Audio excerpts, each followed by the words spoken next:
Hi, my name's Keith Cooper from Northlight Images, and this is about the new Canon Pro 1100 printer. Now, the Pro 1100, it is a replacement for the Pro 1000. What I'm going to have a look at here, it's only been launched today, are some features of it, what's new, what hasn't changed, what people might be wanting.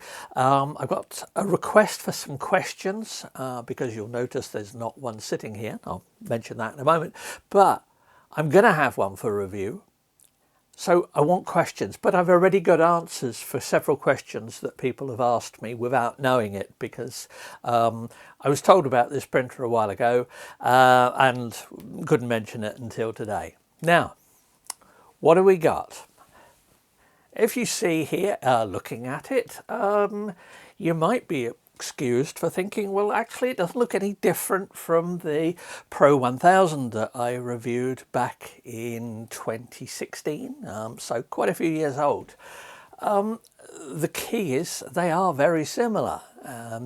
The number increment from Pro 1000 to Pro 1100 signifies a relatively minor change in the printer, but actually there are a lot of things have changed that may make a difference to print quality. So what are the key features? Now, this graphic I've got here is actually from the Pro 4600 or 2600, which was released earlier this year. And as I hinted to many people, if you wanted to see the key changes between the 1000 and whatever replaced it, look to the 2600, the ink set. So the key areas are about the inks. Uses the same print head, for example. So still the same print head. The inks, they now contain a waxy compound which changes how the ink settles on paper. Now it makes quite a few differences, and when I have one here for review I will be looking at some of these in detail to see how much of this is marketing and how much of it you'll actually see in prints. Because remember, the Pro 1000 is an excellent printer. It is still the best sheet feed for a desktop printer that I've tested, and that's all these years later. It works really well. I'm not talking really big stuff like this Epson P5000 here, but you know, desktop printers, it works. Paper handling is excellent. So one of the key bits that was mentioned when the 2600 and 4600 came out for the new ink set was improved scratch resistance. Well, I'm going to say that's pretty much irrelevant, or I hope it would be, for most people making prints. That's aimed at production environments where people are pulling out big prints, moving them around, packing them up and that. Yes, it makes a difference. But should it make a difference to anyone with a printer doing their own print? No, not really. It will change the surface texture a bit, and all of the inks have been reformulated. Now the black was reformulated, the matte black was reformulated for an earlier printer, but essentially compared with the Pro 1000, all of the inks have been reformulated. You get better black density. I will, of course, be testing this, all of my standard test prints and everything like that. Now, I mentioned earlier that, you know, there is not one here. Canon had wanted to, Canon UK this is, had wanted to get one here for me to have a look at for a bit of a review before this announcement. But logistics being what they are, it'll probably be sometime in September when I actually get one here to have a look at. Depends on, remember, it's, you know, there are only limited numbers of printers to start with. Don't have an ETA on this, but I do have a price. Now, other things, black density, because of the way the inks lay on the paper, particularly on matte art papers. Now, there's something I will be having a look at, because with the grey inks as well, I can see this being an excellent solution if you're after doing black and white prints.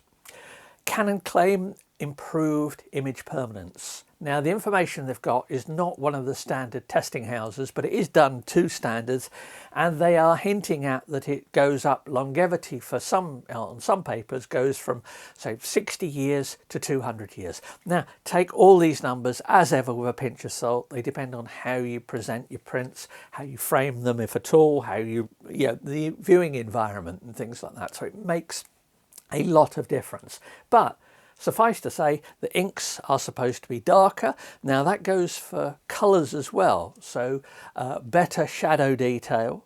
So with strong blacks pulling it in, you should get an increase in the dreaded D-Max available on papers. Now, that's something I make note of, but I don't ever use that term very often. It just tells you how black blacks are, and that can be helpful, but sometimes it's pretty much irrelevant. Anyway, those are some of the features of it. If you want some, have a look at Canon's marketing stuff, but also have a look at what they've done for the 2600. You'll get many of the ideas from that, things that have been carried over it. What are differences? Well, as I said, it looks very similar. Here's the original Pro 1000 when I was testing it all those years ago, long before I started doing videos. So I've got a detailed written review of this printer, which I'll put a link to in the notes, which is worth looking at because I suggest that a fair proportion of that review I could use as a template for writing the new one. Does that mean nothing much has changed? Well, no, the inks have changed, and that's a print quality issue. Apparently this is now a dark grey colour as opposed to more of a black colour of this one here. So if you put them next to each other with the right lighting, you could tell the difference. And of course, if you read the specs, the new one is 100 grams heavier. It's 34.4 kilos, I believe, instead of 34.3. I don't know what it is. It is a big, hefty printer. They have not gone for reducing the size of it, replacing metal with plastic and things like that. Physically, this is almost certainly the same printer. Now, ink cartridges. Looking at info that I've seen for this, the ink cartridges look exactly the same shape. They're exactly the same capacity. So no bigger ink carts, still the same ink carts that you got with the Pro 1000. Looking once again at specs, because I always look through the specs to I remember what's in them. So one thing I did note, the biggest complaint I had with the Pro 1000 originally when it first came out was the artificial limit on page length. It was absurd. You couldn't print longer than about this much. The printer could obviously take it. Well, Canon changed firmware not long after, within a couple of years of it coming out, so you could make longer prints. The new printer has a listed maximum page length of about 3.2 meters. That's around about 10 feet. Now, this is not a roll paper. There is no roll paper adapter for this. That means if you want to print a 10-foot long print, yeah, you can do it, but you better have your setup careful for feeding that bit of paper in. So I will be investigating this. I will be trying to see if I can actually produce a 10-foot print with this. Should be nice if it would. If it works, we shall see. Got a lot of things I'm gonna have a look at, and so let's see what else. What else? I say no roll support. Absolutely not. It does not do it. If you want roll support, you get one of these bigger printers. There is no intermediary, as Canon used to have the IPF 5100, lovely little printer, 17-inch printer with roll paper, with a paper cassette, everything.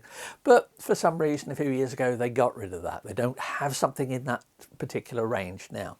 So what else? Oh, I mentioned about questions that are welcome. Please do, in the comments, email me or whatever, with any questions you've got about this printer that you're curious in seeing me look at in the reviews, because it's much easier if you ask me a question before I get to do the review than after it, me having to remember my memories of what I tested and what I didn't test. One question already I know people are going to ask: these wonderful new inks, the cartridges are the same. Can you use the new inks in the old Pro 1000? Absolutely not. The consistency and all kinds of other aspects of the inks are suitably different that there is no normal way, and I won't say someone won't try it, there is no normal way of putting the new ink set in the old printer. There is nothing like that. Now, on the 2600 and the big printers, I was told that also, the print head, it needs additional monitoring. Now, this is something I'm going to have a look at how this affects cleaning, because I know that's something for people, people are concerned about. Also, the gloss optimizer, I'm told, has been improved, not in the actual optimizer itself, but in the flexibility of using the gloss optimizer. Now, that's another area where I had a minor gripe about the original. So it's good to see 2016, 8 years later, it's being fixed. We shall see when I get a chance to do the reviews. I will be doing lots of different reviews. I'll be testing lots of different papers. I'll be testing absolutely everything you can shove through the printer almost. If I can get hold of it to test it on, I will do it. It will be all my normal range of papers and stuff, and I'll make profiles. I'll do black and white stuff, all sorts of stuff. So that's what to come. Oh, what else did I mention? Yes, the price. I'm told just shy of 1,400 euros is the EU price. I don't have a price in pounds or dollars. You'll have to check the press releases and stuff that will be available from Canon to see what it is. Nor do I have an estimate on delivery. I would hope that you would be able to get these within a few months. Who knows? There may be warehouses full of them somewhere. There isn't one sitting in front of me, so whatever happens there. So there you have it. Canon's all new, almost, printer. Should be good. Looking forward to testing this one. As I say, let me know what you think. Thanks for watching. Oh, please do subscribe to the channel, and then you'll get updates on my testing and information I find out about this. I always forget this. I'm supposed to mention it at the start, I believe. But anyway, there you go. Thanks for watching. Bye.